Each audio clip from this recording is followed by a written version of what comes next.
Good afternoon, everybody. Welcome to the second day of the Professional Care Workers Week 2023 and our sixth webinar, but to me in many ways the most important one, because this is the one with you, all of the care workers that do the work every day.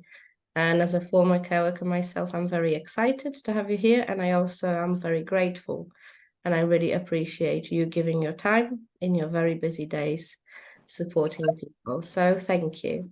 We'll start with a quick round of introductions. If you could just say your name and also a type of service you work in, whether it's a home, care home or home care or supported services, and your role, whether you're a care worker or a manager or any other role that you hold. I'm just going to go left to right on my screen as you appear on my screen, if that's okay. So Tosin, could you go first, please? I'm Tosin Oluwatosin. I work with Diclos Care Home, and I've been working with them for about a year now.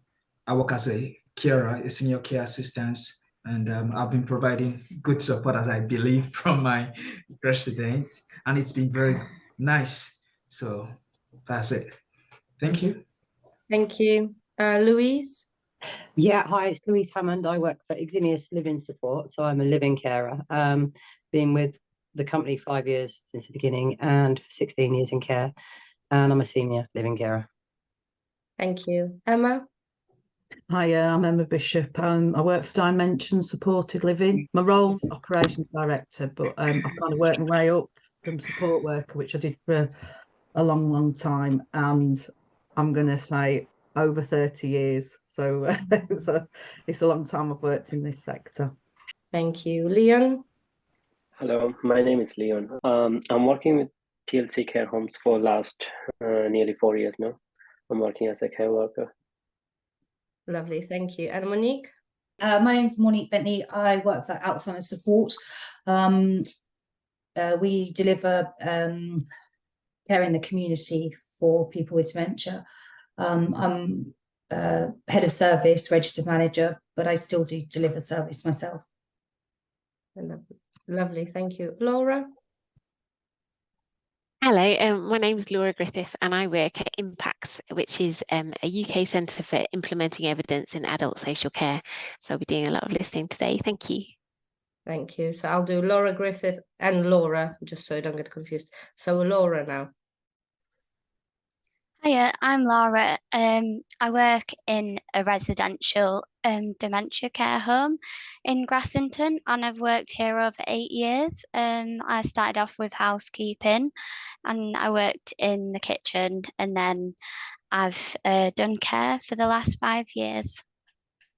Thank you. Katie? Hello, my name is Katie. Currently I work for Lifeways as an organisation in a supported living setting.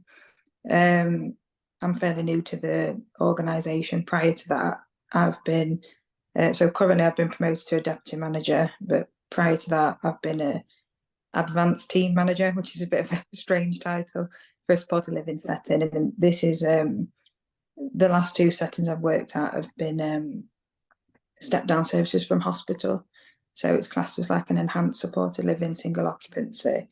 Prior to that, I've worked in forensic settings, psychiatric medium secure units, so altogether it's been 10-11 years. So I've had a good mix of experience in different settings, so yeah. Thank you, Katie. Obert? Hi everyone, my name is Obet Tawodzera. I work for Impact at the University of Birmingham, where I'm the project officer for the Impact. And I work with Laura and Izzy.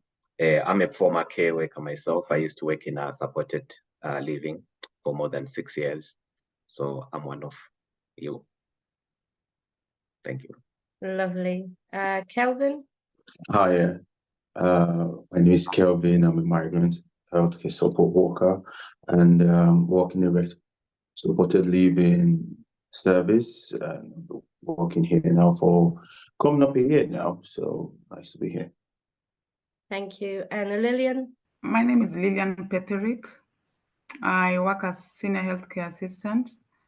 I've been working for M Lodge for now. It's a care home for now nearly 5 years. but I'm already with my studies, access to higher learning. I'm planning to be a nurse maybe in future. Thank you. Izzy, do you want to introduce yourself? You're off camera. I don't know if you want to say something. Yeah, I can do. I work with Laura and Obert here at the University of Birmingham on the Impact Centre. As Laura said, we're an adult social care centre about implementing evidence into practice. Okay, thank you. So yes, we've got Obert, Laura, Griffith, and Izzy from the Impact Centre. They'll be running the second part of this session. But for now, I'd like to just focus on what you'd like to say about what do we need to do more for care workers, especially around well-being. So let me ask you the first question. What has the biggest impact on the well-being of care workers and their future in the industry at the moment? So basically, what do you think impacts your life the most, and what are the things that could possibly make you leave, or what are the things that would make you stay in your role?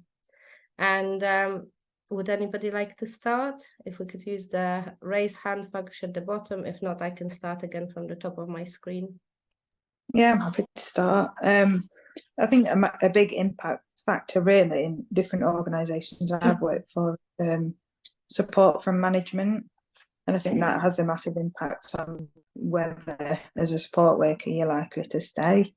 In some settings that I've worked at before, particularly in hospital psychiatric services, as a healthcare assistant, sometimes you may not have received the right level of support from management in terms of incident debriefs, reflection, having a level of autonomy, I suppose, and a voice as a healthcare assistant. So sometimes, I mean, I think I worked in the psychiatric unit for 8 years and I can't really identify ever having a debrief. So I think that would have probably really helped, in terms of motivating individuals and being able to reflect and really having a voice.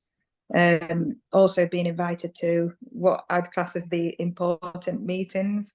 So I guess, as a support worker, you're the ones that are, you're there 24 hours a day, supporting 24 hours a day, and sometimes formulation meetings or any form of MDT meetings. Sometimes it was quite disempowering when you wasn't invited or asked for your opinion.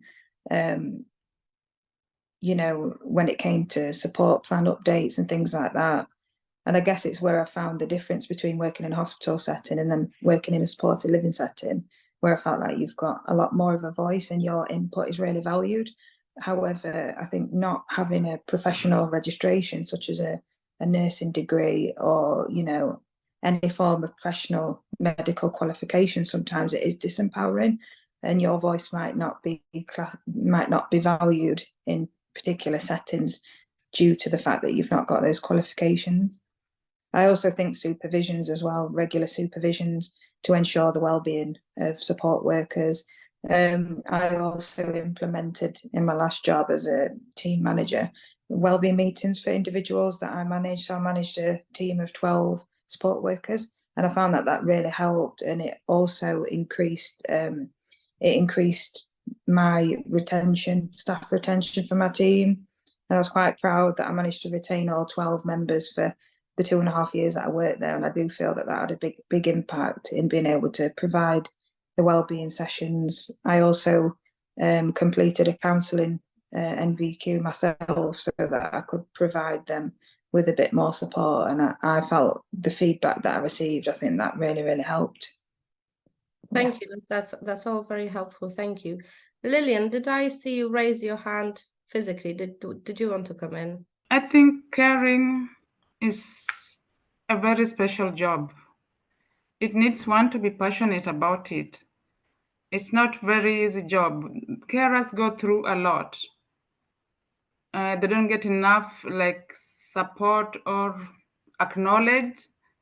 Even sometimes they could give their advice on something, but it's never taken seriously. Carers, they work I would say, they're treated like casual workers more than professionals. And some of them are educated. Like me, I am educated. I had a degree in administration. And when I came to England, it's easy to get care job than before you get any other good job. And when I came to care, I started to like it. The residents give you the power and the morale to work more than anything. They are very lovely people and they are vulnerable and they depend on us. And then we start to embrace them like a family. And if carers could be given good opportunities, good salary, and good treatment, I think they could keep carers very much, because I've been in the same job for 5 years now. But I would say it's because of the residents. It's not very easy work. It's hard at some point.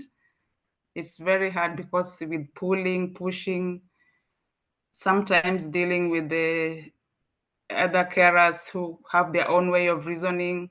It brings many different people together, different thinking, different reasoning.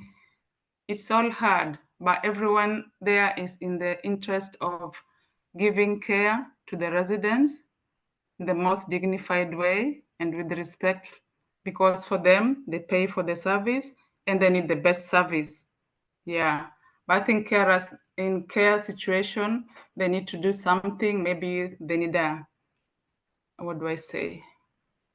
Like nurses, they have a organization, or what do we call it? I think carers need something like that. A professional body. Yes, they need something like that. Someone to air their grievances out, and maybe they also need to give them a little bit of pay. I don't know why they can't get carers and the most basic salary that any common person would earn. I think even supermarket are earning much better than carers would earn. But they're still stuck there. Anyway, I enjoy the job. I have studied out of it, and I said now I have to divert from administration and get into NHS just because of care. I did my NVQ3, which I'm about to finish, to graduate this month. And now I'm starting tomorrow my induction in access to higher education, because I thought even me, if I go a little bit, maybe I'll do mental health nursing, and it will make me still be in the healthcare setting, but a better job with a better salary and maybe a bit of dignity. We give care with dignity, but I don't think we receive the same dignity at some point. Yeah. Thank you. That's very helpful, and that's something we at the Care Workers Charity spend every day saying, that we can't expect care workers to deliver outstanding care if they're not well themselves. And it's like you say, dignity goes both ways, doesn't it? Thank you. Yeah. Emma. I think for me, and sort of feedback I have from my colleagues, is about reward and recognition. And obviously, sort of the main way that people feel rewarded is the pay. So I think there needs to be a massive sort of piece of work, and I know it's something us as an organisation are campaigning for, that social work colleagues are recognised at the same sort of band level as NHS colleagues, and take the wages up where it's more equal, because it does feel that there's a discrepancy in how we view NHS workers to social care workers, and that needs to be levelled out, because I do really believe, and I was a support worker for many years, and I still do pick up shifts, that would give people some recognition. There's definitely been a shift, and I think people are recognised more, but there needs to be a bigger shift that social care gets that same recognition. And I think reward, again, it can be financially, but I think, I don't know if it were Katie was sort of touching on some of the stuff that she'd done to reward her staff, and I think it's about you said we did, and a kind of something I'm kind of exploring at the moment. We've got a lot of people that are working in health and social care, but there's carers themselves, so not only they're doing it professionally, but they're doing it privately, and I think that really needs to be recognised, that they've got these real transferable skills that they're bringing to the workforce, but there needs some recognition around that, and how we support our colleagues that have got that dual role, so that that it's definitely sort of that they're the two clear aspects that I'm getting feedback back from the colleagues in my area. Thank you for mentioning that. Yes, pay is very important. We also need to do other things on top of pay, like some of the stuff that Katie you've mentioned and Lillian you mentioned as well. Thank you. Tosin? Hello. So the first thing I'm actually going to talk about is that the management needs to understand, like in care homes, we have management teams. They need to understand the fact that there's difference between factuality, reality, and actuality. Because the first thing I'm actually going to bring is that management teams, some of them have actually been in care homes, like work as carers, but each time things are involving, we have different individuals we're dealing with, and every individual, they are different set of people. We can do the same thing for this particular person, take that same method to the next person. No, these are different people wanting things done different ways. Okay, so before decisions should be made at a care home, I feel like carers should be talked to. Meetings shouldn't just be done, like decisions shouldn't be made without the notice of a carer. Even though they're having nurses on board, either one or two carers should be involved, because we are the one who are dealing with the resident every day. We know what they actually want, how things are supposed to be done, and everything. Our voice needs to be heard. We shouldn't just be, oh, they are carers, we just let them work this way and things just get done this way. There's difference between planning on a computer and in reality. So many things happen during the days, and it's a 12-hour shift. And sometimes things are being splitted. Okay, during this time to this time, things like this should be done. But still, sometimes we have things that comes involved. These are not planned in the factuality state. So I feel like management team should have carers on board during meetings. Also, my colleagues who I'm actually on the Zoom meeting, we talked about counseling. We need counseling teams. A lot of carers are going through things, even though it's just for 30 minutes. This should be brought in every care home, at least for 30 minutes, to talk about their mind, because care jobs actually involves the mental state and physical state. We put all our body and soul, and someone said it involves a lot of emotions. If you're not emotional, you can't do care job. It's not like coding or computer or something. You need to be emotional about what you're doing. So they need to bring in counseling, people being able to access counseling units, and that's for one. And also, at least carers should have meetings, maybe once a month or twice a month, to, towards the management, organize meetings, hear people out. What are the changes? What are you guys going through? How can we make things better? This, because care work sometimes can involve workload, like over workload. They don't know. They might have made plans at the first time of the beginning of the month. Maybe on the 1st of October, they made plans, or September. Things might have changed at the middle. They don't know this. We are the one on the floor. So they need to probably ask us at the end of the month or the next month, how are things going? How is the new plan going? So they need that also. And also compensation. Yeah, financial compensation is actually a great thing in everybody's life, because it helps with bills, of course, with the old inflation in the UK. But also, if everything doesn't involve money, it involves recognition. Maybe during meetings, people, oh, or Laura, Tosin, Obert, I don't know if I pronounced that rightly, but oh yeah, we realized this and that, you did this and that. We're very grateful. We're happy to have you here. It actually gives this morale of working every day, coming to work. And also, well, there are so many things, we can actually talk about that could help. And also opportunities for carers. Most times you end up realizing that carers work for 6 years in care works, and you ask them, what are you still? They are still carers. There is no level of improvement. They should create opportunities, training, and educational advancement for carers to make it easy to divert into other lines of healthcare sectors, instead of you just spending 15 years in the care job and you're just going to be a carer or just like team lead.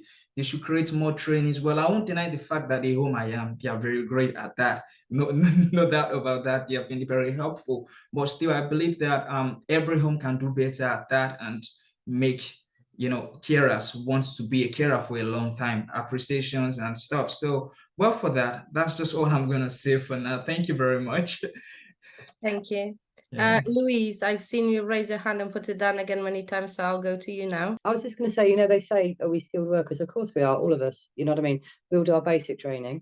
But also, depending on what sector you're in, I mean, I'm with a client at the moment that is fine, but I've done a lot of complex care, which is not any more paid or not a lot more paid than what I'm doing now. And you've actually got somebody's life in your hands, so, and there's no margin for error at all.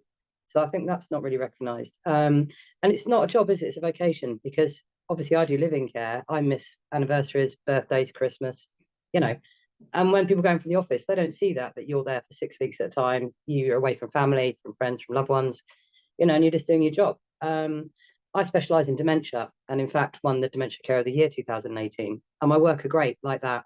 But I'm lucky because my work are good.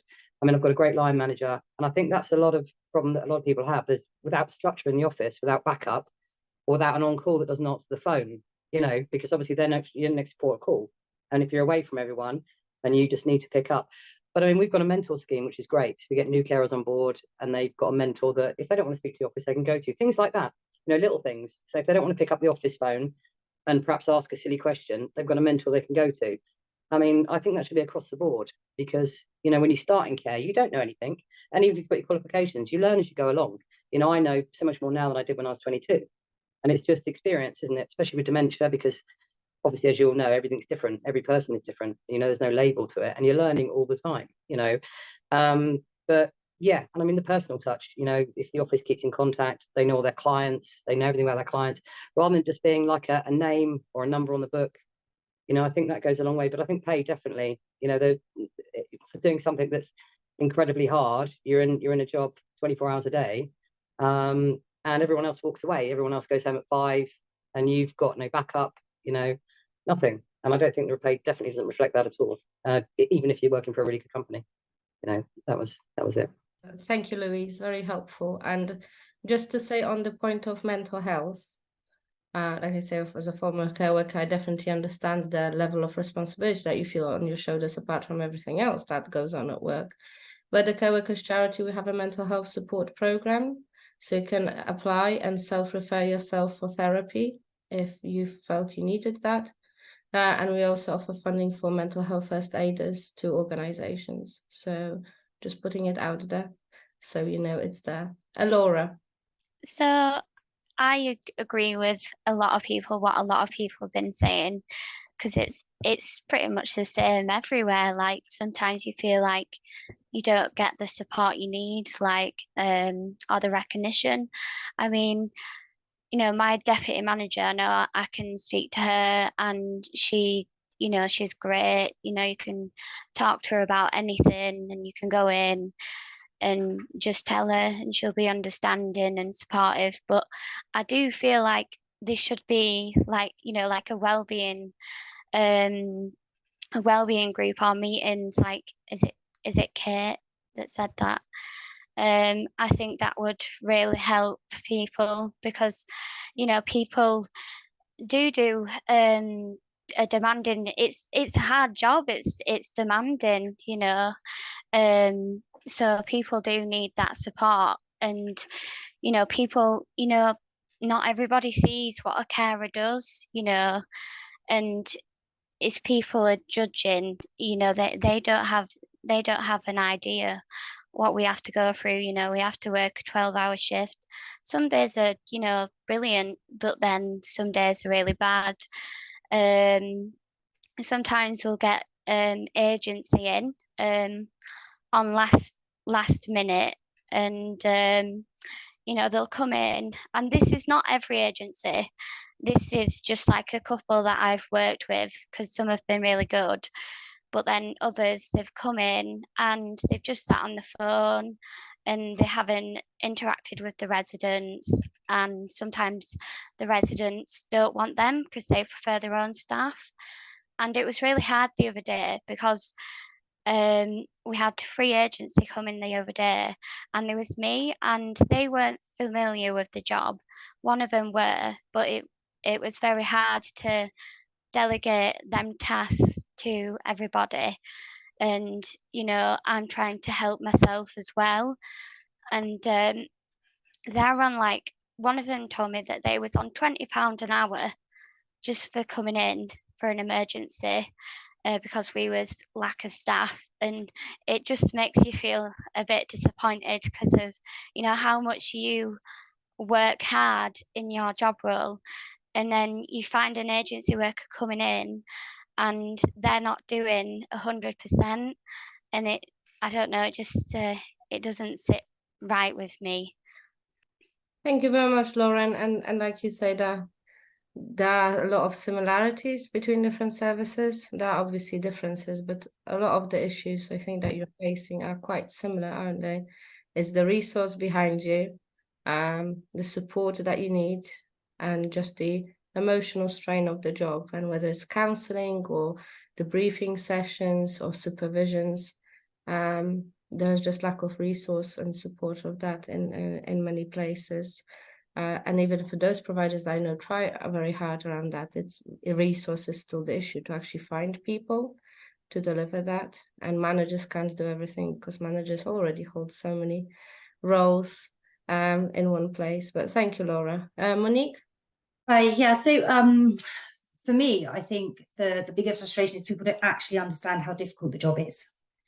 So they don't have any respect for the work that we do. And I think that's within the sector, health and social care sector as well.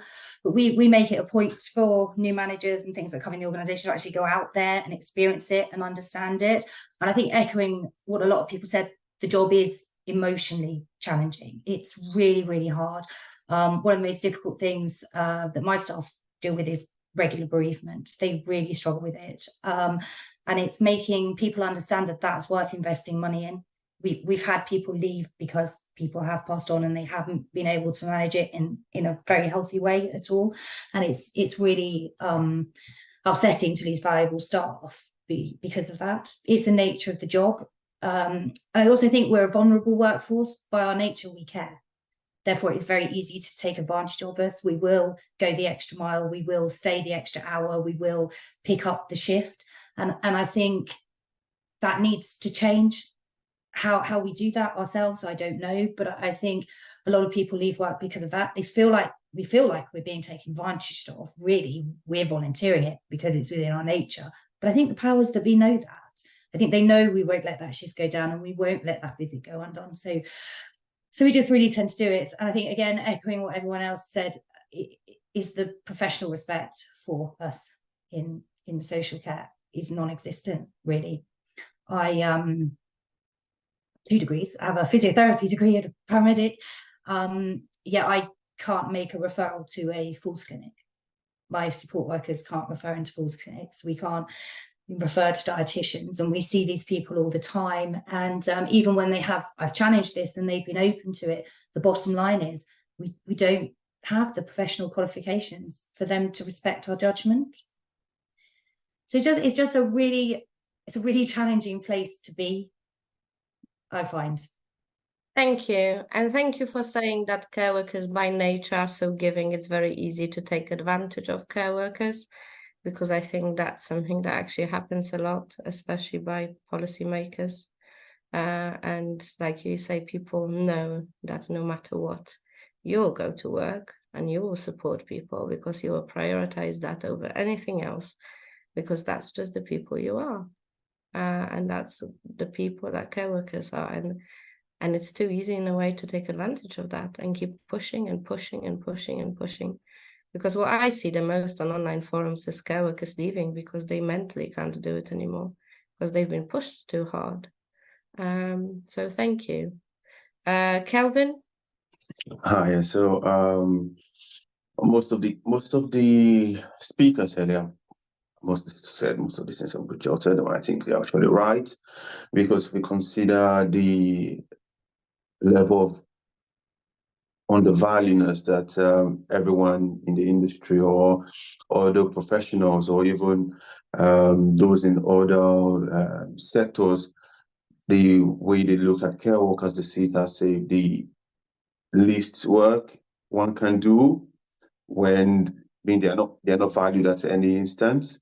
And this is quite shocking, because where I'm coming from, where I did what I said earlier, I'm a migrant worker, and where I'm coming from, the level at which those in healthcare respected is quite different from what I've come to see here in the UK. And it's quite shocking on various levels, because if we consider the excess workload we as care workers tend to do here, is fair more, be it administratively, speaking with the GP, going for appointments, being in this residents' life, more or less supporting them every single day, helping them make, supporting them to make decisions, supporting them to perform daily livings, and then we're not being given the right respect that I think care workers should deserve. And then having to work the long hours, putting the shifts, because in different services, people tend to work every day. You see, one of our participants here does live in care, and as she said, she misses birthdays, misses all those anniversaries and Christmas, and then you see people going out on bank holidays, every other holidays, Christmas Day, all these things, and then we still get no regard and no respect for it. And then you talk about pay, you talk about working conditions, everything it all compounds, because where, like the question states, the future in the industry, most people have been in care for over 10 years, 20 years. And what do they have to show for it? They're still being stuck in the same level they are, no promotions, no prospects, still being paid. Let's say if the minimum wage doesn't go up, their pay doesn't go up. Some people were earning $9.50 last year. Now some are earning $10.42. If the minimum wage doesn't go up, nobody talks about them. And it's quite poor, because I feel care workers should be highly respected, because research has shown that even care workers spend more time in the bedsides of residents than even the nurses and the doctors. But they do get the least shade, they get the least respect, and everyone just see them like someone else said, their opinion doesn't matter. You're just like, follow the care plan, deliver the care plan, deliver as it is. Your opinion does not matter. If decision has been made, nobody cares to know what you want to say. Even if you try to like impute and make some certain remarks, it is more or less not valued. And even if it is in any way valued, you know that it is because you are the least person, then they not have to seek your opinion. It shouldn't be so. So I feel that if the environment, if the support worker has a good, conducive environment in the working system, depending on the service, depending on the manager, depending on where the finance, and depending on the society also. I think we also have public opinions, societal opinions. If we see care workers as being important, it then goes a long way to help promote how people perceive the job. So that's my own take. Thank you very much. Hello, Jacqueline. Thank you for joining us. We are currently discussing what impacts on well-being of care workers, and what are the things that push people out of the jobs, or what are the things that could help people stay in roles. Would you like to say anything? Well, I've been involved in social care. Well, in actual fact, I mean, I'm 58 years old, but when I was at school, I did a volunteer placement in an old people's home at weekends, just making like tea and coffee, and helping them with a jigsaw puzzle and things like that. I really enjoyed it. I then went on to do relief support work. I then had my children, and my youngest daughter has got learning difficulties. I then found myself leaning towards the learning difficulty sector. And as the years have progressed, I've now become a manager. But one of the things that I find is, sometimes you hear comments where you say, about people, they're just a support worker, or they're just a care worker. And it's like, if only people realised, how much goes into being a carer, a support worker, and how, I think people feel sometimes very undervalued, and even down to salary. Sometimes it can seem a really thankless task, but then when you get the rewards, like from when you have like people that you're supporting achieve goals, and the family members thank you. But I think, you know, like people should be recognized for what they do and appreciated. And that's why with me, with my staff, I always make a point of, you know, saying thank you and telling people when they've done something, you know, that's really like made a difference, a positive difference. You know, I think, you know, people need to feel appreciated. Thank you very much. That's very helpful. Louise? I was just going to say, hats off to any of you that do the domiciliary, because that's how I started out 16 years ago. And you know, you were saying about people being pushed out of a job. Well, it starts off with you get 8 clients in the morning. How on earth are you supposed to get into somebody's house, get them up, wash, dress, do breakfast, do all the personal care you need to do? And the calls are back to back. There's no traveling time in between. And it's so impersonal. And you're running in, running out. And then by lunchtime, you're late for your calls. And that's a lot to do with the government as well, because a lot of them, the government are paying, you know, a lot of the care companies, and they don't give them adequate time.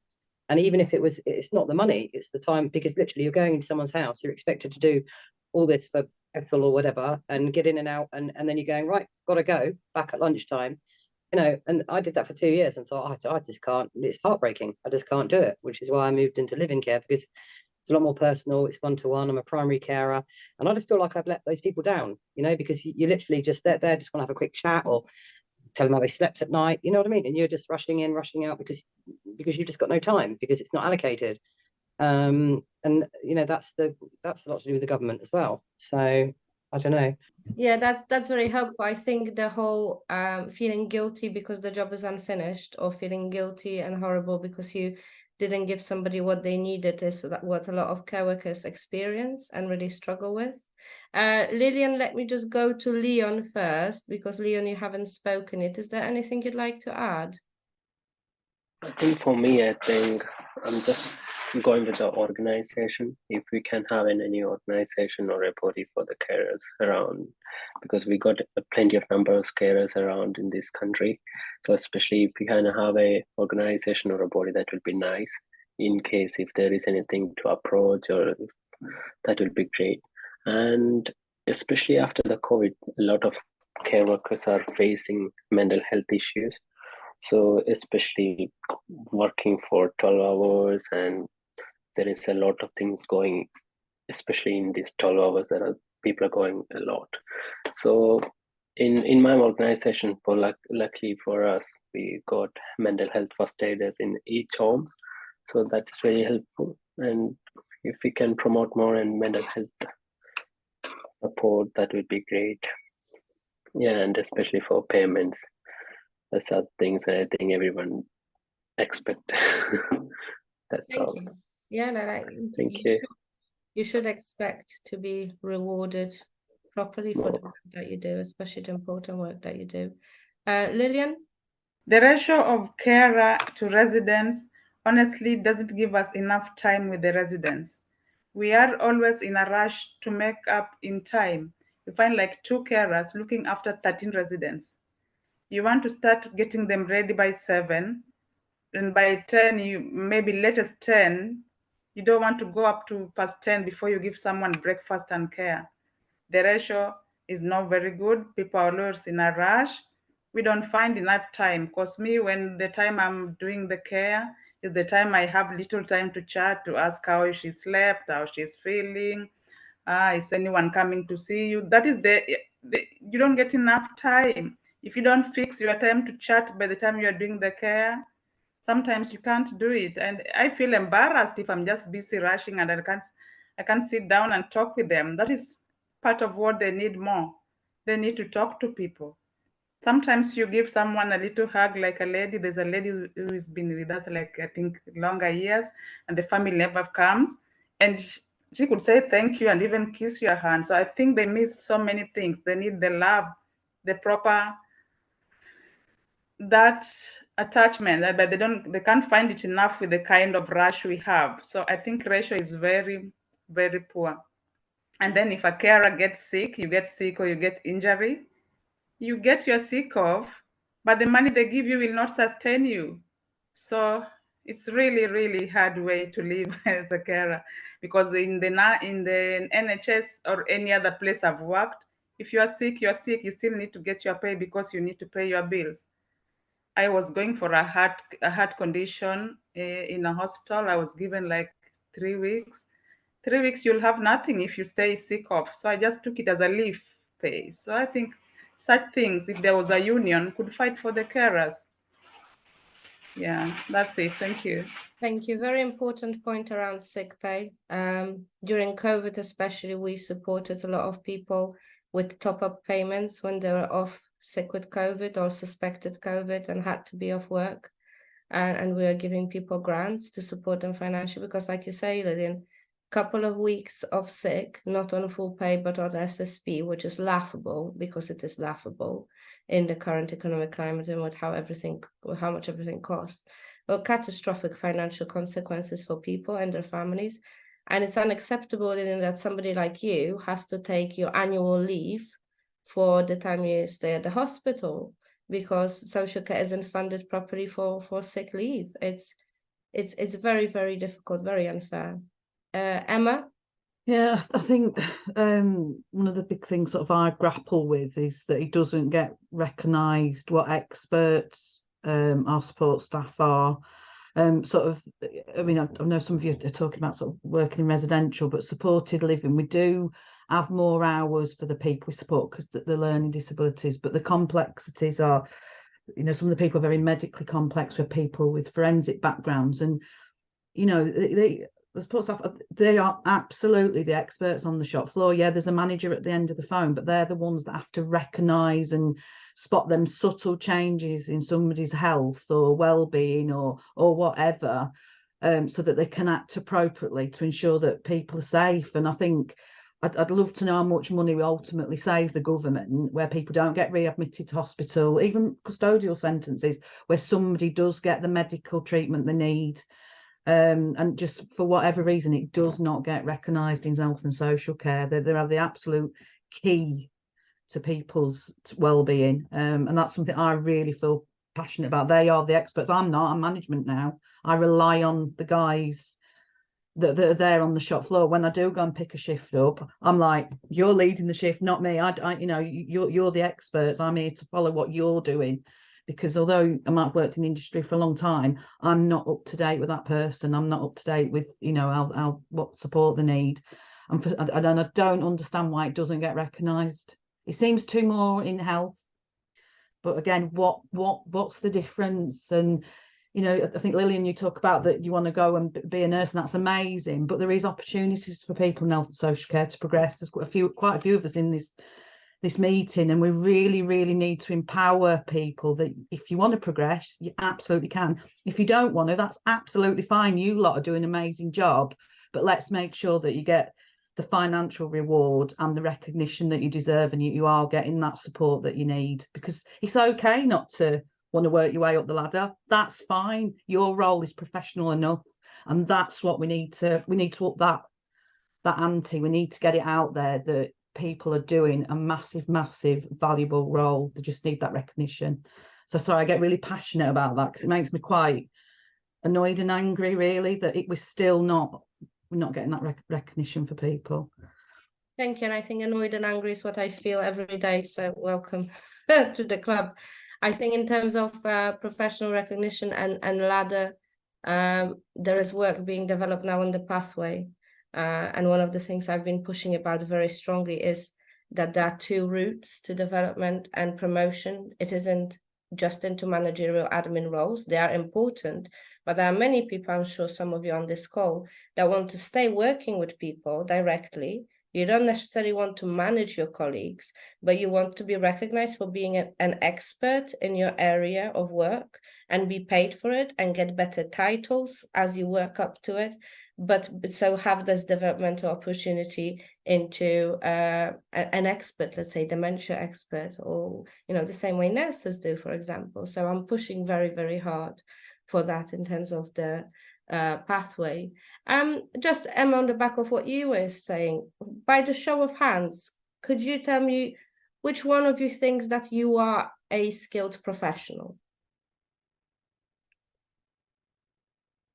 Who thinks you are a skilled professional? About yourself. Okay. Interesting. Do you think that the public perceives you as a skilled professional? And that's the problem, isn't it? So we know you are. I used to be when I was a care worker. You know best. I mean, like you were saying, people who do the work day in, day out know best, and you are professionals, but there's that gap in terms of what we think and what the rest of the society thinks about social care. And it's a huge problem. I had a couple more hands. Kelvin, did you still want to say something? I saw your hand up earlier. No, I just wanted to just touch on what Em had said, that especially those who work in supported living, 1-to-1, 2-to-1, because we do so much work that actually goes unrecognized. And even let me not talk about the managers now. I'm talking about those on the floor, those on this residence house, those that support them daily. Those speaking with the SALT team, those speaking with the GPs, those noticing those minor changes before they become major, those detecting it, because like she said, many of these things do go unseen, do go under the radar. We don't see it as anything because it's our job, definitely, but we don't actually get the recognition we need or we deserve, because many other times, like I said, I don't know the statistics about how much we necessarily save in the government or the NHS from these residents going back into the hospital or taking more beds. Because you imagine you see an infection coming up and you call the district nurse. That enables the district nurse comes out and sort that out, resulting in the patient not needing to go back to the hospital to occupy beds, to occupy space. And these save loads and loads of money every day. Helps to appointments, NHS appointments, gives more time for other people to have appointments in the hospitals. But we in the supported living, because of the way the society has perceived us, or even this also boils down to management as we're doing our jobs. It's sometimes not necessarily recognized for the little tiny bits we do. And sometimes it can be frustrating because don't get me wrong, the healthcare system in the UK is really, really like walking on a thread, because the slightest mistake you make, everyone sees that. But the little things you do that you're actually helping these residents or the service users, they don't see it. But when you make the slightest mistake, you're going for it. Your head's on the block. But then again, when you're making good decisions, so you are spotting these changes, no one gives you credit for it. So that's where my concern is. And I've had this discussion before with my manager, and I'm like, why is it that one is quick, or why is it that management is quick to spot an error, but when there's time for praise, management in health and social care, and this is not just specific to, I think it relates to everyone. They are slow to praise, but very quick to maybe there's something gone wrong. Everyone is, oh, you're there, oh, you're this, oh, you're that. So it all still boils down to creating a good working environment, because if the support worker is working in fear or working in the sense that they have to know that if they made the slightest error, this is going to go in for it. But when they do this, it doesn't help them in the sense that they feel comfortable working, and they don't see themselves doing that particular job or that particular role for the long term. So all these things are things that has to be addressed going forward if we're going to have more of a career in this field, to be honest. Thank you. That's very helpful. And just in terms of the career, it's been mentioned a few times by some of you on this call already, talking about a professional body. And again, by the show of hands, which one of you thinks it would be good to have a professional body for care workers where you could go and, well, first of all, ask for help, but also have a sense of belonging and that recognition? Thank you. And registration, because registration can be a difficult topic. Some people want it, some people don't, and I'd be interested which ones of you on the call think would be useful. So for care workers to be registered in a similar way that nurses are, have to do some training every now and then to show that you are still okay. Anybody else? Okay, interesting. Thank you. Right. I'll go to Tosin and Katie and Monique. If you could try to be a bit quick, because we've got 5 minutes left on this part of the session, and then we'll have our 5-minute break and go to our other part of the session. So Tosin first, please. So having a body at which carers could actually express their feelings or their thoughts towards will actually be very helpful to a healthcare system, especially for carers, because sometimes everybody can speak out. Even though some people are scared, they live in fear. Some people, care job, they have a lot of qualifications, but care job is just what they can have for now. They don't want to lose that source of income, and they don't want to speak up because they are scared that if they speak up, they get pinpointed at work or things could go the other way for them. But at the same time, they want to speak up because they are spending 12 hours of their life at work. It's not an easy thing. I can say that for me, I spend 12 hours of my life at work. Even I know some people live at work. And the only thing I do at home is sleep. I wake up because you wake up around 6 or before then because you need to do some other things, and the next thing you're at work, and then I'm at work and I'm scared. I'm seeing something or I don't like, or something I wish could be better, but I'm scared that, oh, if I tell this particular person, it won't be taken seriously because we're not being respected. It's just care. And the main thing why carers are not being respected is because they feel like majority of people don't want to do it because the pay is little, it's not respected, it's not valued. So most people you find doing care jobs are people that they really, maybe they just have to do it for a while. So the first thing, when we have this body, we can speak to this body and tell them, okay, fine, you can keep me anonymous. Sometimes things like that could make people speak out. Okay, this and this is going on at my workplace, or this and this, I want things to be better, but I don't want my name to be there. This will actually help. And also registration of carers would actually go a long way, because once you register, okay, I don't know if this is just a similarity, there's this thing between iPhones and Samsungs or something like that, because once you are being registered and you have this value, people are seeing this value, like, I have this on me, okay, look at this name tag on me.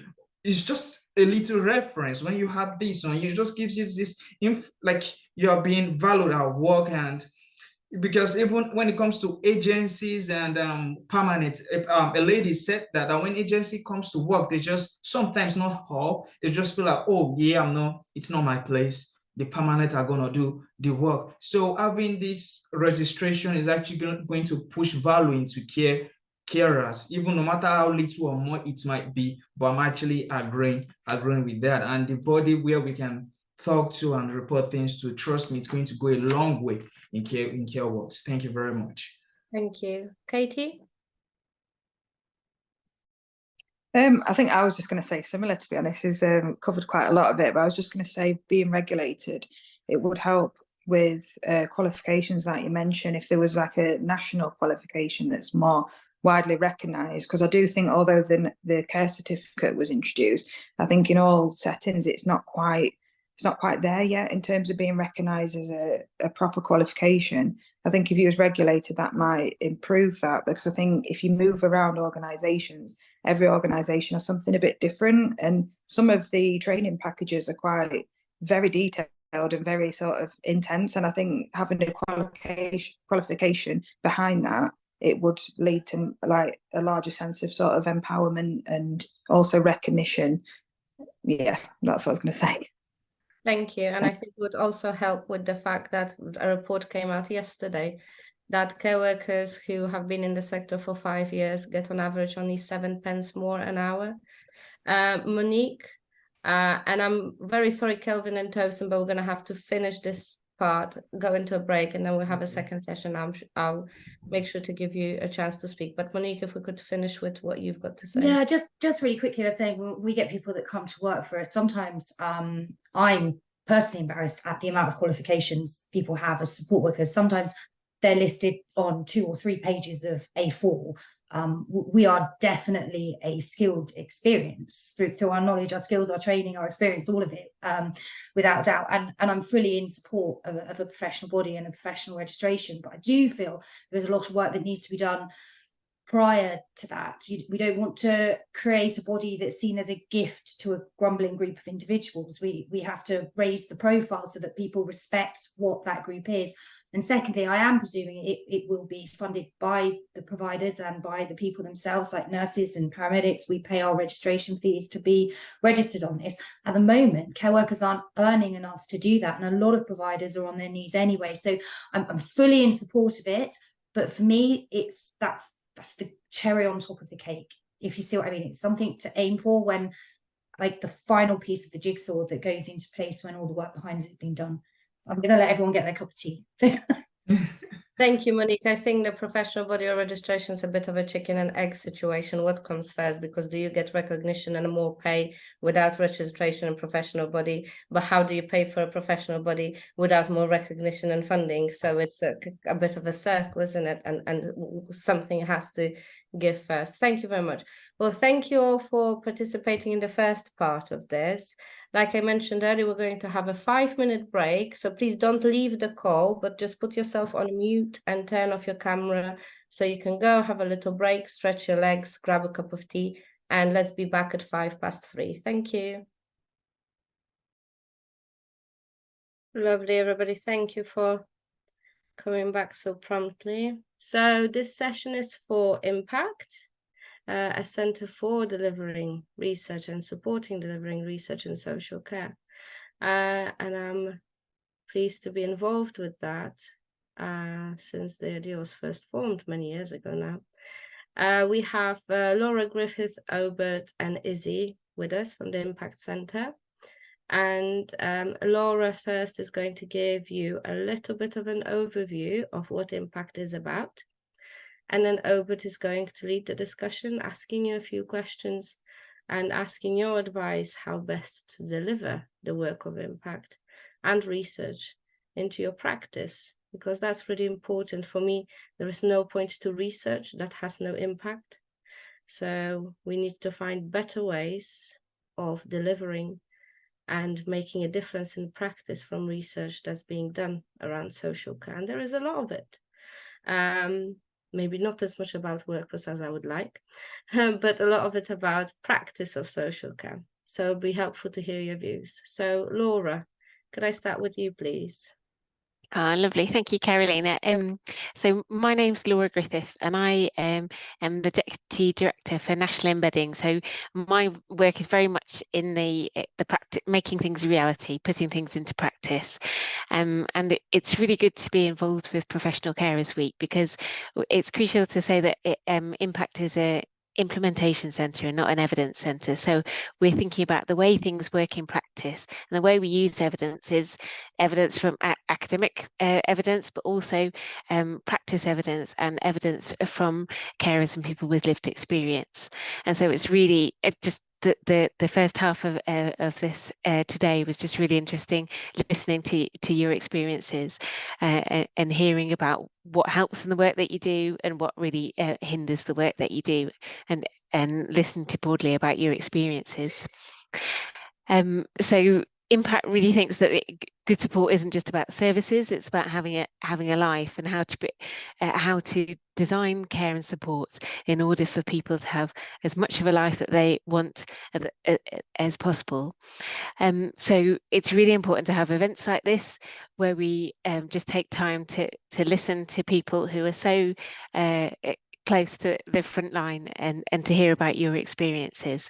And Obert has worked in research, but he's also, as you mentioned earlier, been a care worker and done some research into care work as well. So it's really lovely to have him on the team, and he'll hopefully lead a really interesting discussion. But just to thank you all for participating today, and I can't wait to listen in. Obert. Thank you so much, Laura, and thank you, Carolina, for giving us the opportunity to be here. And thank you, everyone. It's been really interesting to listen to all of you and the good work that you're doing in care work.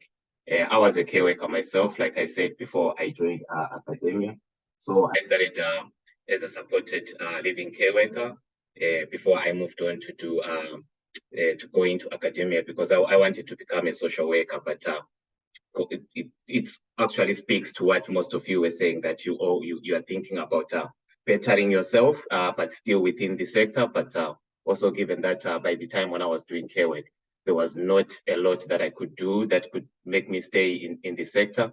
So one thing that I thought was better for me was to move on to become a care worker. But as things went on, I ended up doing a PhD and still remained within the care sector, researching mainly what's done in care work, looking at care workers, migrant care workers, and different aspects of adult social care. But as Laura just alluded, we are an evidence implementation center, and we would like to hear more from you about how do you use that sort of evidence in your everyday practice. Perhaps to start us going, I would like to not to put you in a spot, but to those of you who are in management position, to sort of like just broadly share with us how do you use evidence in your everyday experience? What sort of effective techniques do you use in the services that you manage, or what sort of evidence do you use to manage also your care workers? I'm so excited to meet you. Coming from an NHS background, evidence drives best practice. I've got to be honest, I'm quite new to social care compared to some people in this room, and I didn't even know you existed. So that absolutely thrills me. That's one of my problems that I have, is we don't have access because we're not academically recognised to any kind of research. So what best practice are we basing on? I'm going to be honest and say we're not. We're learning by our experience. We are improving through our mistakes and being a responsive service, really, if I'm honest, because I personally didn't know that this existed for me in social care. So from that point of view, that's where I come from. We learn from our experience, from other people's practice. In Wiltshire, we have a really great networks where we all get together and we learn and we share ideas and things like that. But nothing formal, nothing like what I'm just hearing now. So I've already bookmarked your webpage whilst you were talking. Oh, thank you so much. My colleague is going to put our details in the chats, so that if you want to contact us and stay in touch with us or receive newsletters from us, you can learn more and work with us as you go on. Yes, Carolina? I'm just wondering, because there's a lot of scientific research that's behind the paywall, and I'm wondering, have any of you tried to access any articles about research, for example, impact of music therapy on people with dementia, etc., that you wanted to read, wanted to access, but once you found that you had to pay to access it, that meant that you were put off and you didn't? Has anybody tried that? Anybody else? Yeah, I'm seeing some nodding heads. I think, but that's worth noting. Yes, just the financial aspect and paywall of academic research is potentially a barrier. Yes, that's actually one huge barrier that we are actually looking at trying to address as well. But just to say, from what Monique said earlier, when we say evidence at impact, we also we don't necessarily mean evidence from research or evidence from what academics have written and put behind the paywall, but we are also talking about evidence from the lived experience of those who draw on care and support, and also evidence of family carers, as well as the practice knowledge of care workers like yourselves. So it would be really interesting to know like what sort of evidence is used in the care work that you do. Emma, yes. Something as an organisation that we use sort of to gain evidence from our colleagues is the colleague survey.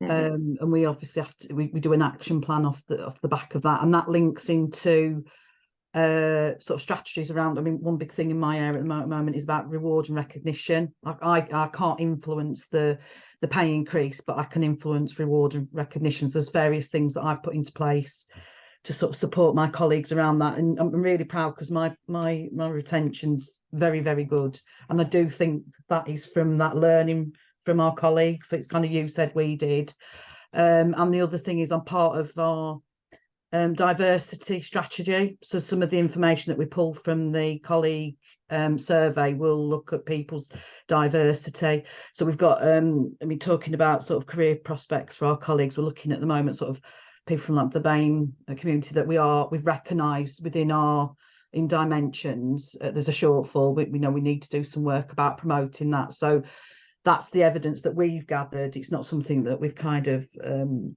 I'm sure somebody in the organisations looked at it sort of outside of our organisation, but it's something that we've kind of learned together from the feedback that we're getting from our colleagues. And we've got a higher than the national average of colleagues that have got dyslexia, including myself. So we've got a dyslexic group now to try and support our colleagues more around that. So again, it's kind of you said we did type of thing. And the colleague forum is another way that we get feedback, and that's kind of escalated up through the organisation, but it's not done kind of directly through somebody like you and what you're researching. Does that make sense? Yes, I do understand. Actually, I also want to hear more from those of you who are doing the direct care, because from the discussion that we had earlier, I got the feeling that there was a idea around that most of care workers are not involved in decision making.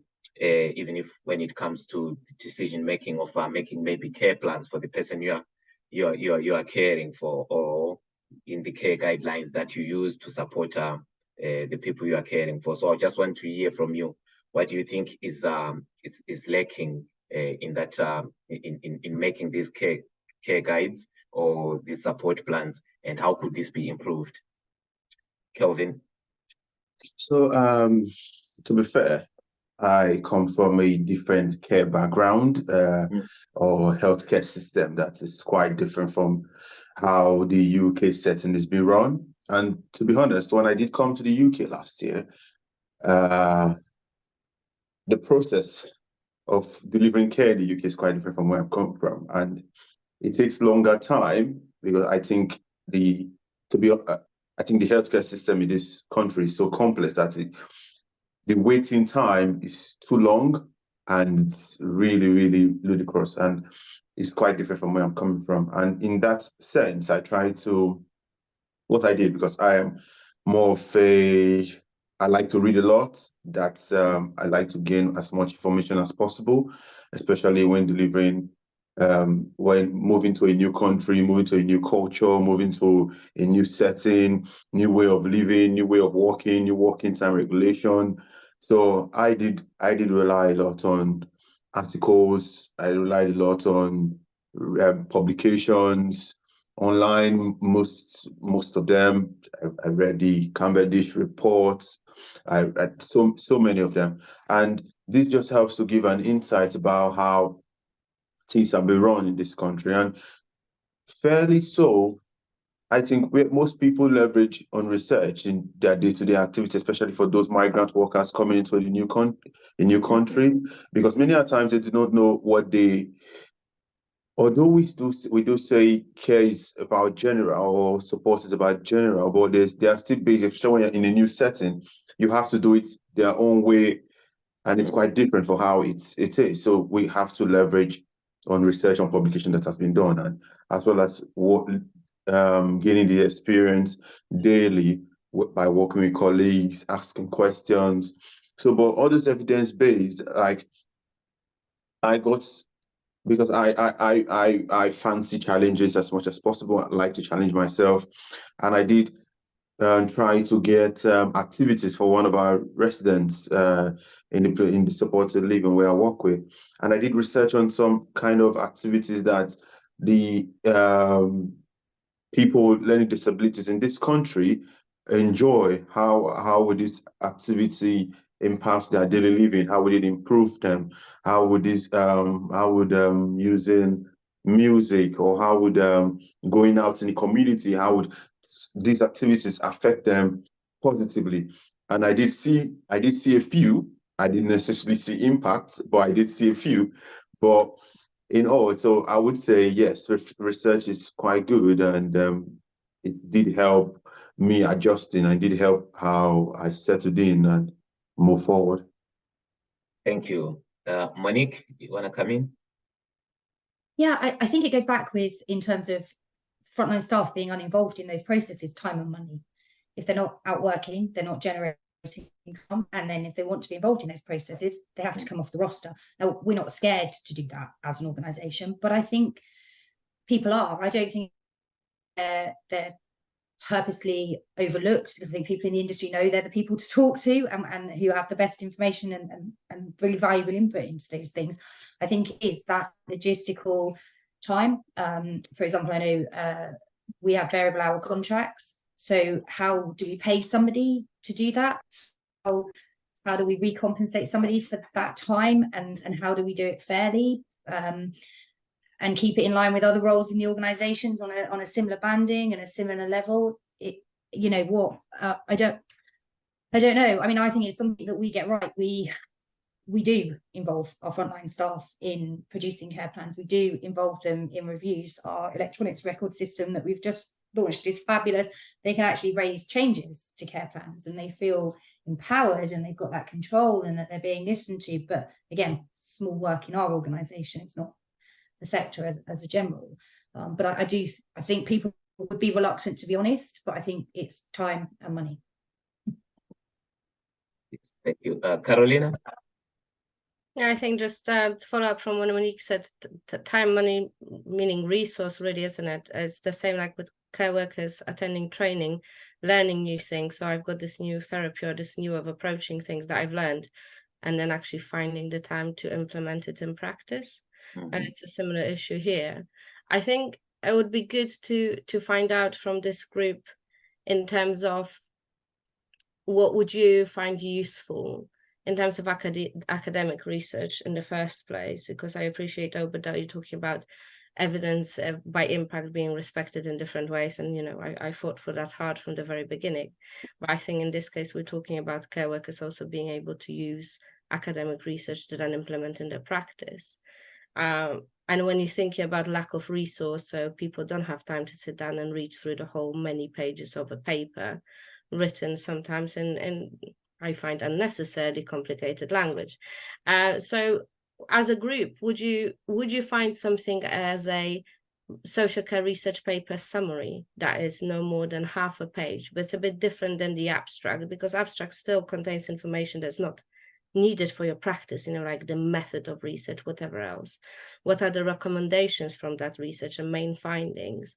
Would you find something like, if there was a place where you could access that, sorted by topic, for example, would you find that useful? Would you go and look there to try and learn to improve how you support people? Yeah. But it would have to be done very simply, wouldn't it? So it takes you 5 minutes to read it. Would you say, would it be better to be done on the web, on a website, or for a phone? So could you raise your hand if you think it's a phone, or keep your hand down if you think for a website? Okay. Because there's also that kind of split of, do we access things through apps, or is it better to look at things on websites? So it's an accessibility issue, I think, as well, considering how many people are on the go. Because what I've heard today from our previous meeting as well is that people want to learn and people want to get better. And first of all, obviously, they want to be paid more once they learn more and they get better at their job. But that's not, part of this discussion. Impact can't necessarily influence. It can't really influence funding, but it's the accessibility issue that I think we should be looking at in many ways. Thank you. Thank you very much. Tosin, you had your hand up. Was that a legacy end, or do you want to come in? Okay, yeah. Thank you. So about what Caroline just said, this thing goes back to being registered. So now, as a carer, if you have been registered, it's easy for you to just access some important files on a app.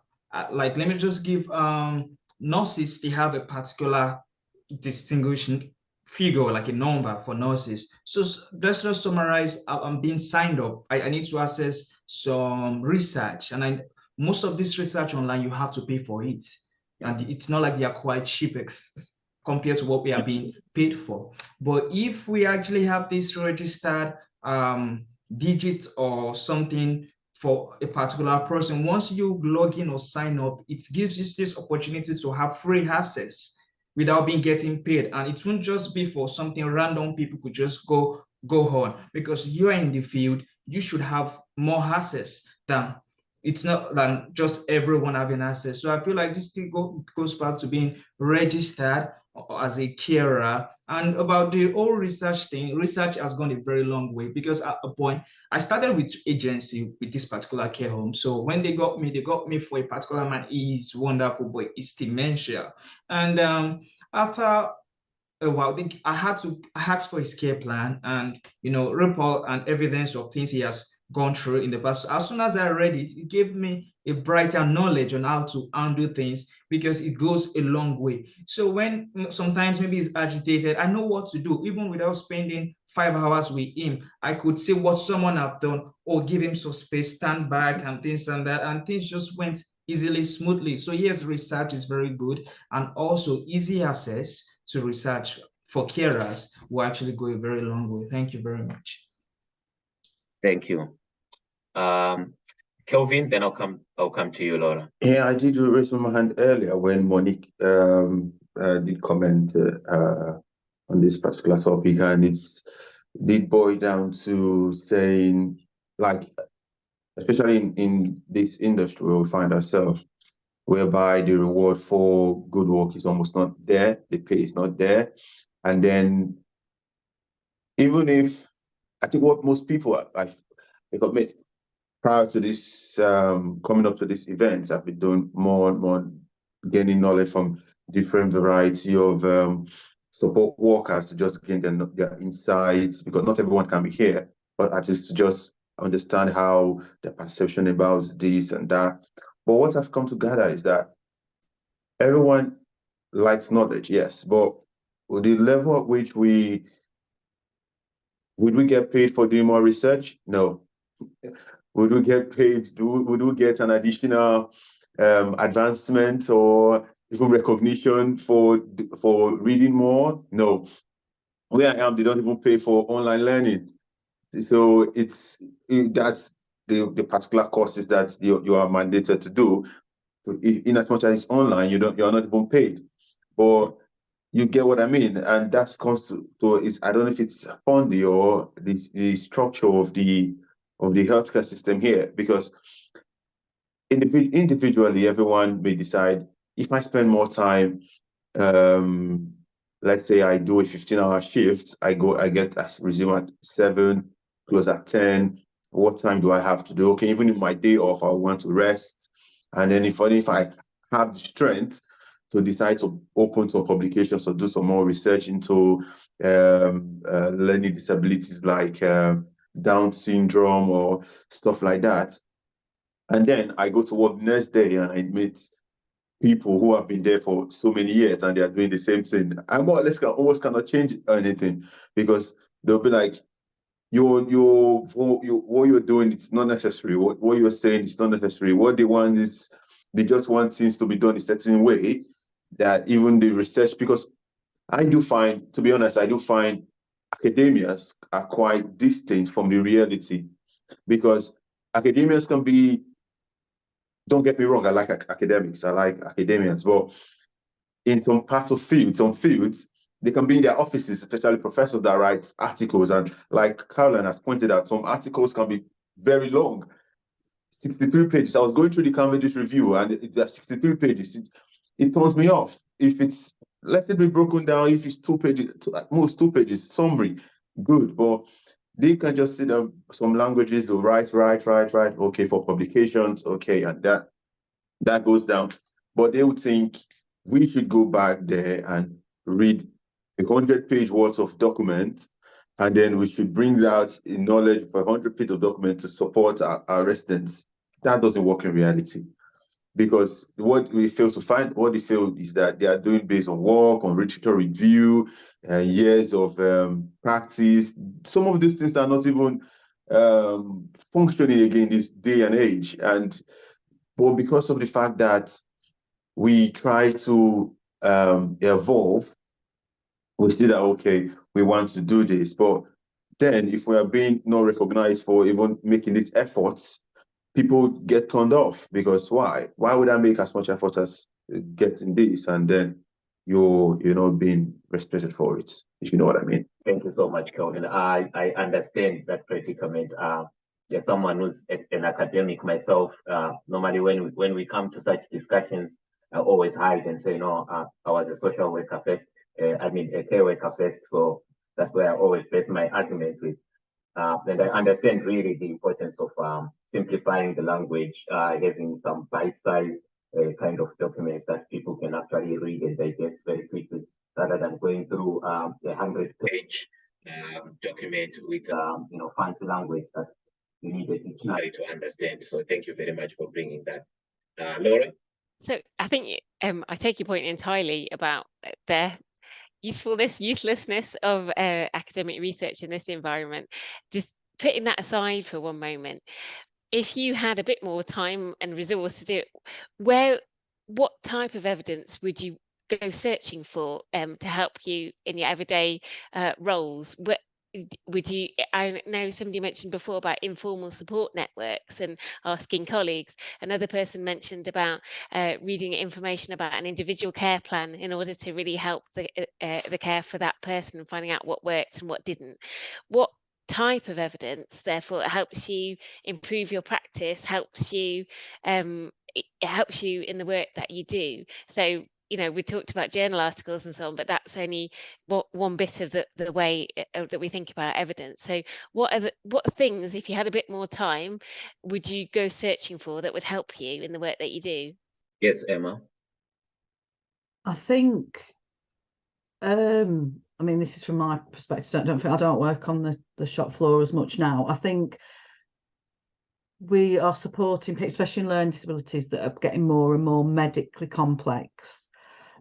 So I think, and I do know a lot of my colleagues that do this, they will read particular information on if somebody's got a particular medical condition, because we've got somebody's got a really rare neurological condition, and that the team have took that upon themselves to go and look at the research around that, and they can quote how many people in the world have even got that condition. You know what I mean? They've naturally done that because they're really good support staff.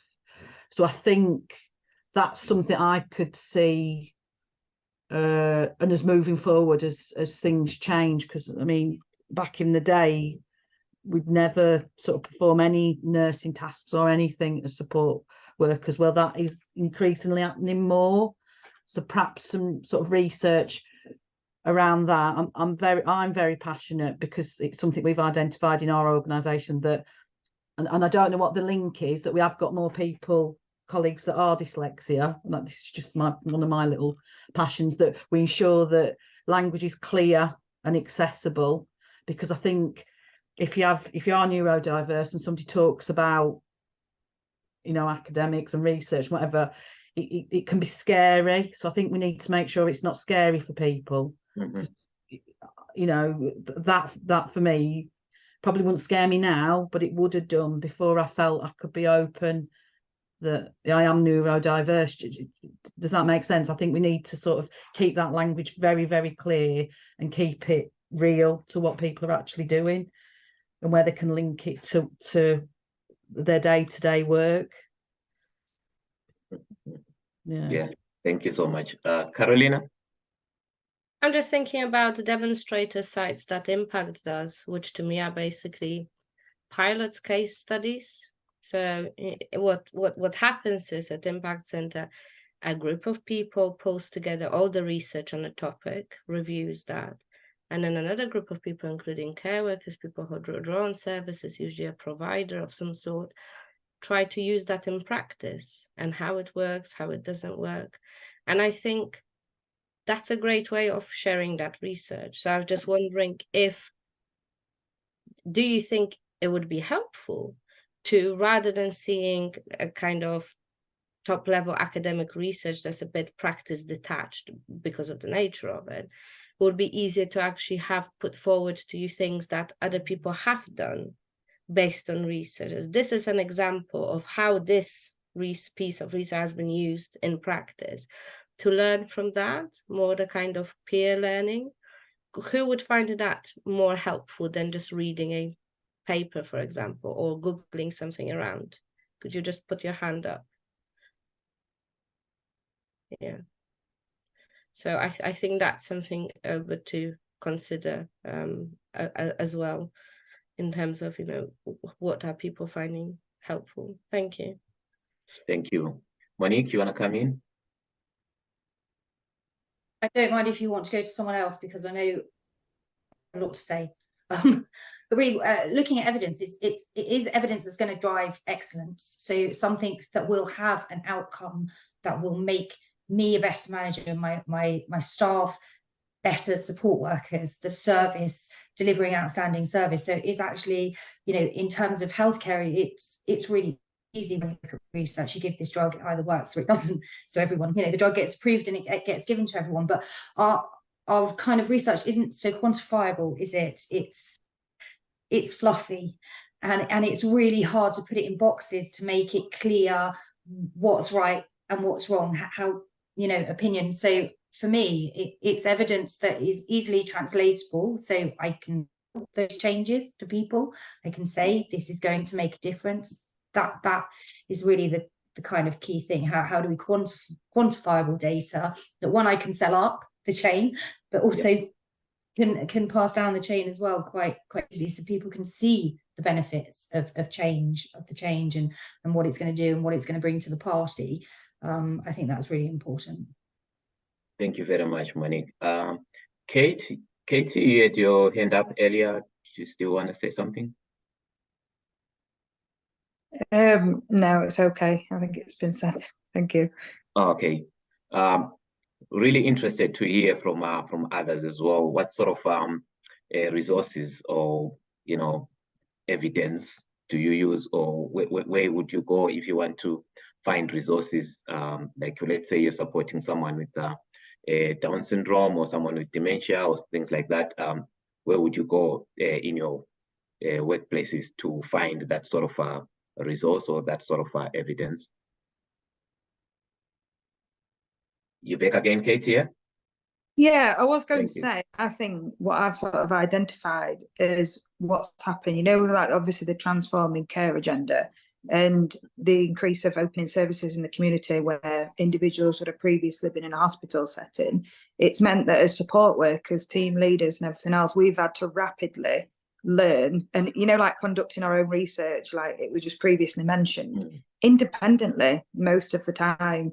So I think, because we're not sort of in a supported living service, we are responsible for looking after individuals that have just been in a hospital setting, and therefore there is a lot of complex issues that I've dealt with, particularly to do with medications that I wouldn't have had a clue about with no medical qualifications, and that you do have to rapidly learn. Things like clozapine, for example. I feel like I've learned more about clozapine than your average GP and locum A&E doctors that I've been, that I've managed an individual in that team. That it's a very niche area of knowledge, and when it's out of hours, such as weekends, evenings, and things like that, and you need emergency services, we have sort of had to rapidly gain our own knowledge. But I do think we have to more rely in hospital settings. You've got a psychiatrist on site, you've got social workers on site. In a supported living setting, in the community, the support that you get, it's definitely Monday to Friday, 9 to 5. And although you can rely a lot on the MDT, You know, when obviously if somebody's discharged and you get Section 117 aftercare and things like that, but it is more limited being a supported living setting, if you understand what I'm trying to say. So I do think the additional, the qualifications, it would help with that, because I think you do sort of have to rely on professionals, and sometimes it is more limited in a community setting than it is in a hospital setting. Yeah, thank you so much. Lillian, do you want to come in? Resources. Most of care settings or care homes, they do provide their staff with enough trainings. Like my company, we have grey matter.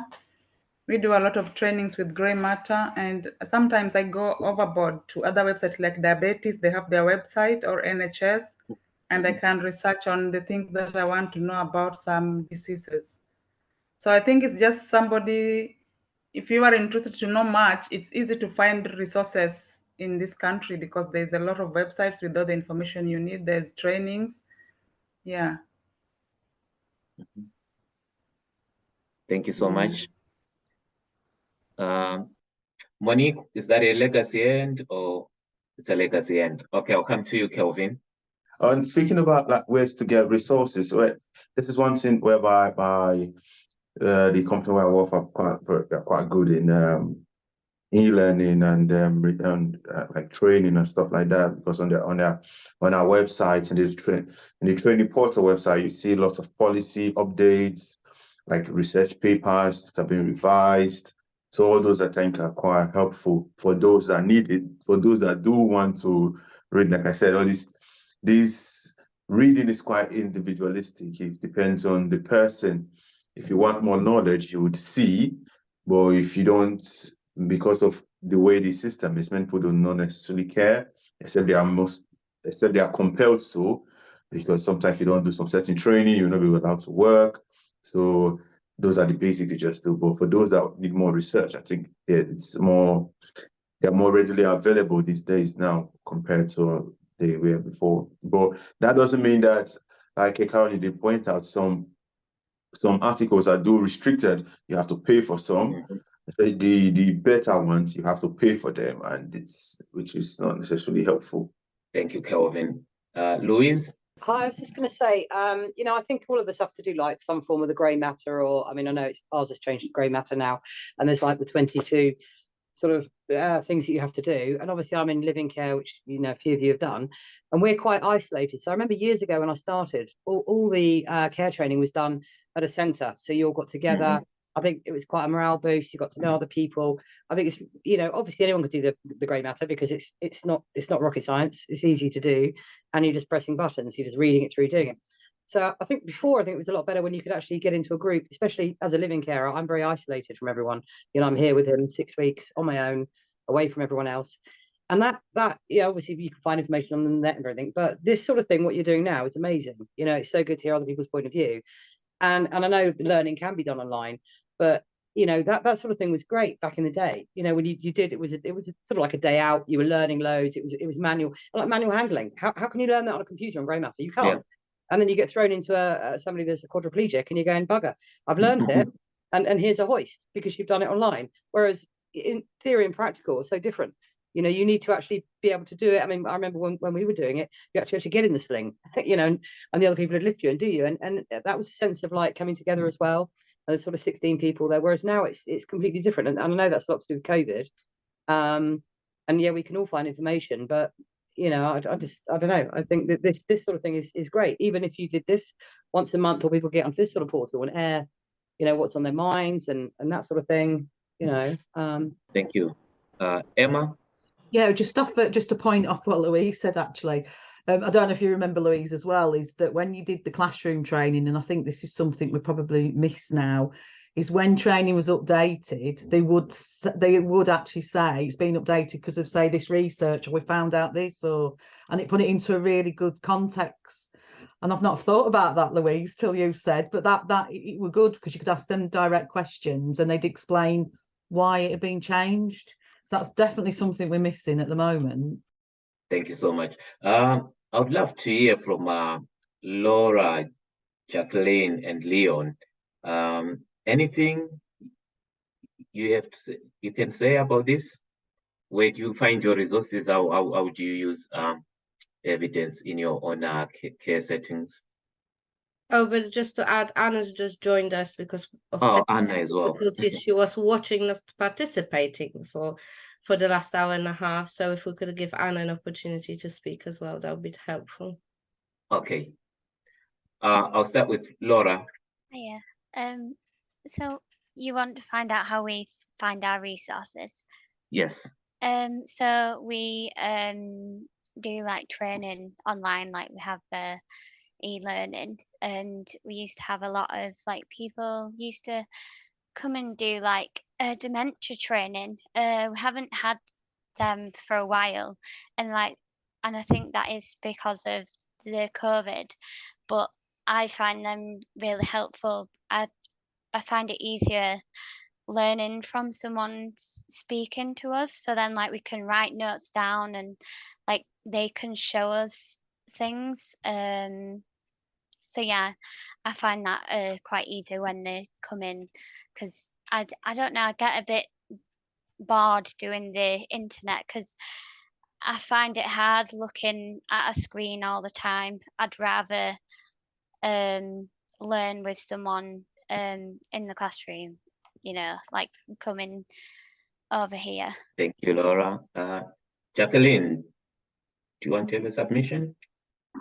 Yeah, I find that I do get quite a lot from the registered managers network groups, and I find those meetings that we have, they're not too often, but when we have them, that's really informative because you're sort of tying in with lots of other organisations, and people share things.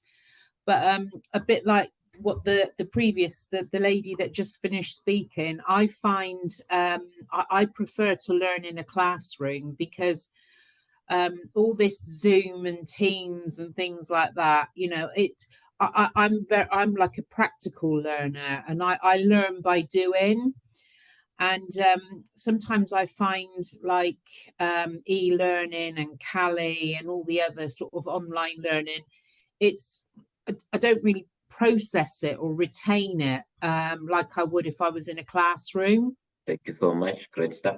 Leon? For our training development, we got e-learning platforms for our developments. And for our organization, we got a learning development team as well. And they normally schedule training calendar for the month. And if some people or like if someone is interested in a particular topic or a particular in-depth training, they can approach the team and they can book them for the training sections. And I think we found it very useful. If someone need to learn more about dementia or like something particular like diabetics or anything, we can approach the team. Yeah, and they will book ourselves for the training section. I think we found it very useful. Thank you. And Anna, do you want to come in? Yeah, I just want to really just echo what everybody else is saying. I think it's better for people, especially if like you're neurodiverse, to have a classroom setting. So if there is any questions, you could immediately ask them and answer them. I know my company is very good at getting people into the head office because I'm a domiciliary carer. So to get everybody together to make sure they're trained, they send us up to the office to do the training, and we do supervised meetings every 12 weeks. And so if there is something we want to do or like a course to apply for or anything like that, we can talk to a line manager and then one-to-one meetings to try and like improve ourselves or like see how we are, if we're happy just maintaining where we are. Thank you so much. I think we've identified quite a lot of barriers to the use of evidence here, and some ways about how we can facilitate this. But just to wrap up on this one, how can we make it easier to find and apply evidence or techniques that we know work well? from research? How can Impact or other organizations that help care workers make it easier for you to access research or to access evidence? Emma? Yeah, sorry, because I'm harping on about It's okay. university, but obviously another colleague just mentioned it. I think I don't know if you do, but it'd be really good if you could have people overlook what you're presenting that are neurodiverse, because I think the way, you know, that we look at things is different, and there are barriers, and then barriers could be overcome to make things more accessible. Thank you. Anyone else think how we can improve? Monique? Sorry, I'm a bit trigger happy. Free access to this information, not being able to pay. But also from terms of it and talking about professional bodies and professional registration, I would quite happily subscribe to a professional journal to do with care work. I would pay to receive that. I think a lot of my managerial staff and a lot of my staff and we can pass that information on as well. So I think there are ways that it can be tied in with other things, definitely as well. I just have a really quick question: who does the most research? Who does the research in health and social care? Is it doctors? Is it health and social care workers? I think with my experience having advised on many bits of research over the last few years, you have every possible university in the UK with their health and social care part or their social studies department looking at that. That's mainly it. You have some nurses that participate and organize research. And then you obviously have care providers and suppliers to the sector themselves that do research, either to improve their product development or to improve practice as well. So there's a variety of people involved in what we consider, you know, standard research. Yeah, because I think as well, knowing where it's come from as well, what you know, the validity of it really, is it being created by industry experts, or is it somebody that's got an interest in something, or is it just something somebody has to do to finish a master's? Do you know what I mean? What's actually driving the passion behind it? What problems are it solving? That, I think that's important. Yeah, thank you so much. I think nowadays there's what is called co-production, where they try to bring all different stakeholders together to sit down and design the research and do it together, so that it doesn't have to be said that research was only done by academics. But that's a discussion for another day. I'm conscious of time. Anyone else want to just chip in and say something about how best we can make it easier to find and apply research? No, I think but that nicely brings us with time as well. Thank you. Yeah, thank you very much, Obert, Laura, and Izzy. Is Izzy still here? For there you go, there you are. I see on my screen so many people. For talking to everybody about this, and I think what I heard the most important messages were make it simple in terms of, you know, academic papers, don't overcomplicate it, short, sweet, simple language, easily accessible, free. It's for some people learn differently, but for some people it's important to have access to face-to-face learning where they can learn from others, because otherwise some information may go over their heads. And I think learning from practice and practical examples rather than maybe necessarily academic papers as well is helpful to people. So I hope that what people have said will be useful to you at Impact, because that was the goal of it. And I hope that those of you that have spoken feel that, you know, that was useful to you as well, being able to share today in two different parts about, you know, your work, what you do, what would make your work better, what would help you stay in your jobs for longer and feel more supported. Because like I say, especially the Care Workers Charity, our main aim of our existence is to support you and make your lives better and easier, and continue campaigning for care workers as skilled professionals for better pay and better working conditions for you, but also that recognition that you are professionals, that you want to develop, that you want to access research in different formats, and you want to do better job and learn more about what you're doing. So yeah, I can't express how much I appreciate your time this afternoon, because 2 hours out of your day, it's a huge amount of time to give to us. So I really, really appreciate it. And we'll be in touch via email following up this meeting as well, with some admin to do with paying for your time, because your time should always be paid for when you participate in things like that. Again, that's something we champion very strongly. So both from impact side and our side at CWC, we'll make sure that we pay you. We'll send forms for you to fill in for that.